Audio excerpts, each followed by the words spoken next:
The ghost of Skullbone Cave, Kentucky is a pretty eerie legend that's been passed down for over a century and is a perfect one to tell for the start of spooky season. The story goes that during the time of settler and Native American conflicts, a mother and child was killed by a raiding party near Caneyville, Kentucky. The father that was away at this time came back to discover the gruesome sight and started trying to track down the raiding party. He came upon a rock shelter that they had been using for a camp with one lone Native American still in the camp. He shot and killed the Native American, and knowing that there was probably more of the raiding party nearby, decided to cover his tracks. He dragged the body to another nearby rock house and buried him in a shallow grave, hoping his companions wouldn't find him. The body lay inside the rock house for many years when another settler bought the land and heard the story about what had happened and decided that he was going to go try to look for him.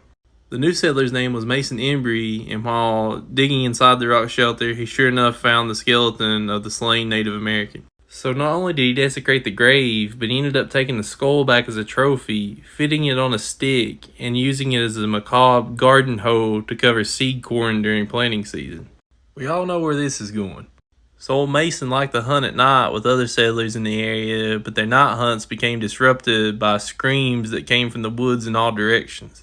They tried to find the source of these screams with no avail, and even tried to use their horses at a fast gallop to escape it, with them saying that it seemed like it was right on their heels the whole time. The screams and strange sounds happened on every hunting expedition and increasingly disturbed Mason. It said that one night he was returning from a hunting expedition with the screams right on his horse's heels. He jumped the gate to his house, went inside and grabbed a shotgun, peering out into the darkness, and only heard the screams taunting him from the very gate that he crossed.